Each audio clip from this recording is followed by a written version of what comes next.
Olá, vamos continuar o nosso estudo. Salmo 91 é o nosso terceiro vídeo.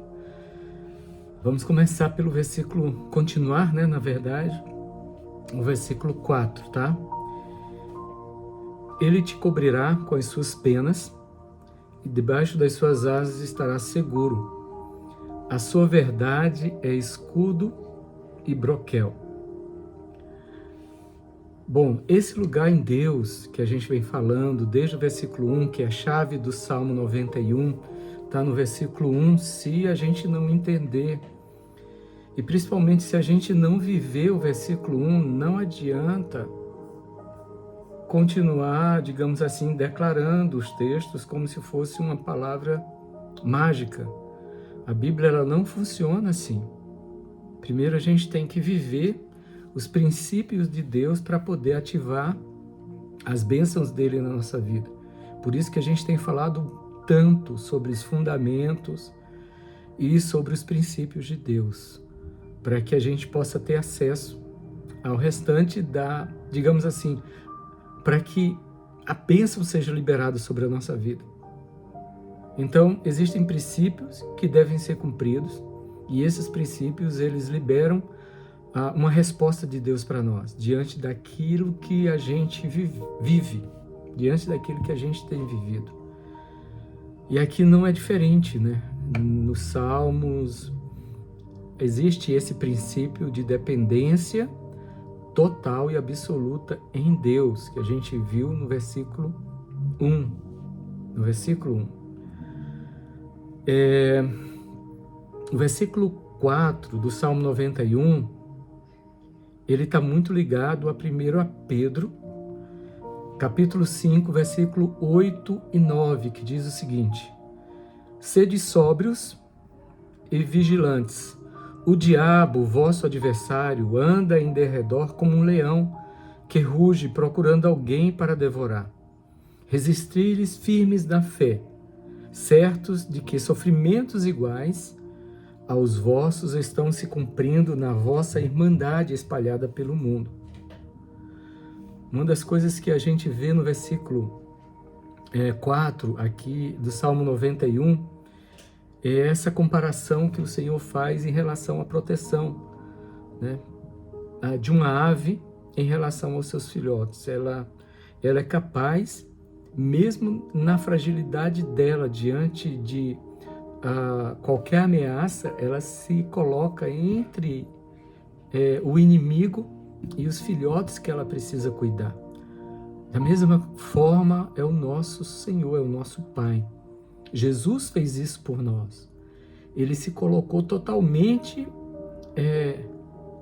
digamos assim, exposto ao inimigo, às artimanhas de Satanás, à maldade, para nos proteger.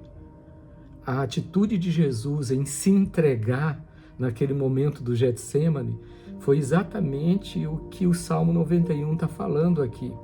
Eu vou ler de novo. E ele te cobrirá com as suas penas, e debaixo das suas asas estarás seguro. Esse texto aqui, essa referência aqui, ele faz a gente lembrar daquele momento onde Jesus pede para Pedro guardar a espada, a faca, e ele se entrega nas mãos dos perseguidores, dos inimigos, para salvar não só a vida dos discípulos, para salvar a minha e a sua vida também. Naquele momento o Senhor cumpriu essa palavra aqui.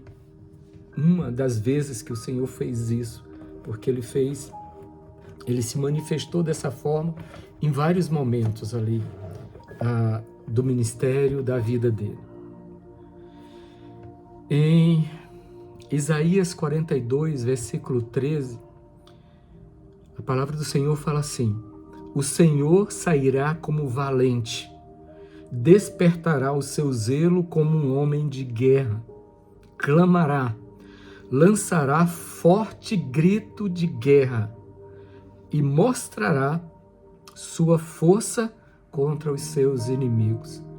Esse é o Senhor que nos guarda, esse é o Deus a quem nós servimos. Ele está disposto a ir à frente para nos guardar, para nos proteger. O Senhor quer nos proteger, mas o nosso orgulho e a rebeldia do nosso coração em não depender dele tem feito com que a gente venha perecer, a humanidade pereça. O orgulho e a independência nossa. São duas atitudes que estão dentro do nosso coração que não permite que o Senhor se coloque como esse homem de guerra, porque a gente não deseja, na verdade, na nossa intimidade, andar em dependência de Deus. Nós somos, por natureza, caída, independentes. Nós queremos fazer as coisas do nosso jeito, nós queremos decidir de acordo com aquilo que a gente sente, nós queremos tomar as nossas atitudes sem consultar aquele que a gente diz que é Senhor sobre a nossa vida. A gente fala que Ele é Senhor, ora declarando isso, canta algumas músicas também onde a gente declara que Ele é Senhor sobre a nossa vida, mas na hora de decidir a gente não vai até Ele, a gente não consulta Ele e a gente toma as nossas próprias decisões de acordo com o que a gente acha que é bom para nós. E essas atitudes têm quebrado essa proteção de Deus na nossa vida. O poder de proteção de Deus está na dependência minha e sua dele. Ele não pode nos proteger se eu me torno independente. Assim como ele não pôde proteger nem Adão, nem Eva. Porque eles se tornaram independentes, eles decidiram por conta própria e por vontade própria fazer algo que o Senhor tinha falado que não seria bom que eles fizessem. Mas a independência do homem, a natureza do homem, lá do Éden, está dentro de nós. E a gente precisa tomar muito cuidado com isso. E é isso aí que tem nos pego. É aí que nós temos falhado. Na nossa atitude de independência. Os escribas e fariseus de Israel julgaram-se muito superiores. Não quiseram ouvir as palavras do Senhor Jesus, não quiseram se submeter a Ele, porque eles se achavam conhecedores de toda a lei. E isso foi a ruína, e tem sido a ruína não foi só a ruína de Jerusalém, mas tem sido assim até hoje em todas as nações da terra. Mateus 23, 37 diz o seguinte: Jerusalém, Jerusalém, que mata os profetas e apedreja os que te foram enviados. Quantas vezes eu quis reunir os teus filhos como a galinha ajunta os seus pintinhos debaixo das asas. Esse texto aqui de Mateus 23, 37 está falando do Salmo 91, versículo 4. E vós não o quiseste, eis que a vossa casa vos ficará deserta. Declaro-vos, pois, que desde agora já não me vereis, até que venhais a dizer, bendito o que vem no nome do Senhor. O Senhor, Ele não mudou a posição dele. O Senhor não mudou a posição dele em relação a nós hoje.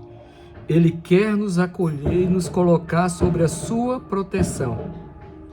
Essa palavra tem que ser entendida pelo nosso coração e para a nossa própria segurança.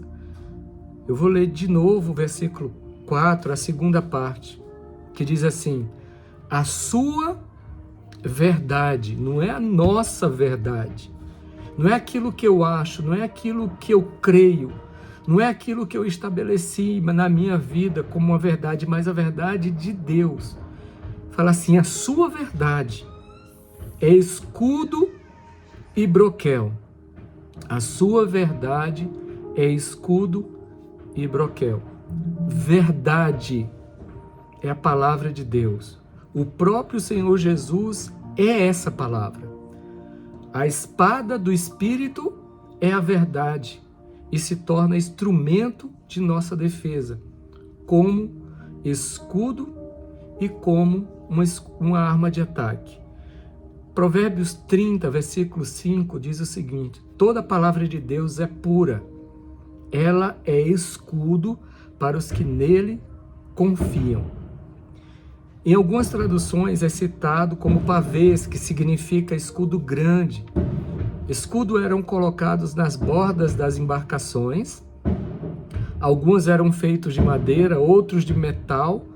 E esses protegiam os soldados contra as setas de Satanás, ou contra as setas dos inimigos, né? Deus é o nosso escudo, assim como ele foi com Abraão. A primeira vez que Deus se apresenta como escudo é em Gênesis 15, versículo 1. E o Senhor fala: não temas, Abraão, eu sou o teu escudo. Não temas, Abraão, eu sou o teu escudo. Broquel é um escudo bem antigo, redondo e pequeno. Também pode ser feito de couro, de metal ou de madeira. Era um escudo menor que cada um levava, né? Cada guerreiro tinha o seu escudo pequeno, o seu broquel, tá? Bom, humanamente é impossível um soldado, por mais treinado que seja, entrar numa guerra segurando os dois escudos. Não tem como. Um broquel e um pavês. Ele tinha que escolher um, de acordo com a posição que ele fosse ocupar na linha de batalha. Porém, o que Deus está falando é que quem está no exército dele está totalmente protegido, porque ele se coloca como esses dois escudos. Nós não temos condições de manusear dois escudos numa batalha, a gente vai morrer, porque a gente perde uma arma de ataque, que seria uma espada ou um arco. Mas quando o Senhor fala que ele é um escudo e o broquel, ele está dizendo que eu sou a sua máxima proteção. Porque naquela época de guerra, na época de Abraão, no período da guerra, a proteção que os guerreiros tinham não era nem armadura, porque nem todos os guerreiros tinham armadura, porque era caro. Nem todo mundo tinha condição de ter uma armadura. Era pouquíssimos soldados, ou talvez só o comandante do exército, como era o caso de Saul, tinha uma armadura. E a armadura era feita por tamanho, né? Cada pessoa tinha sua armadura, e os guerreiros daquela época nem todos tinham isso. A proteção que eles tinham era o escudo, que era uma arma de defesa mais barata. Porém, quando o Senhor fala que ele é o teu pavês e escudo, ele está dizendo numa linguagem militar da época que eu sou a tua proteção máxima. Você não tem condição de se proteger como eu tenho condição de proteger você.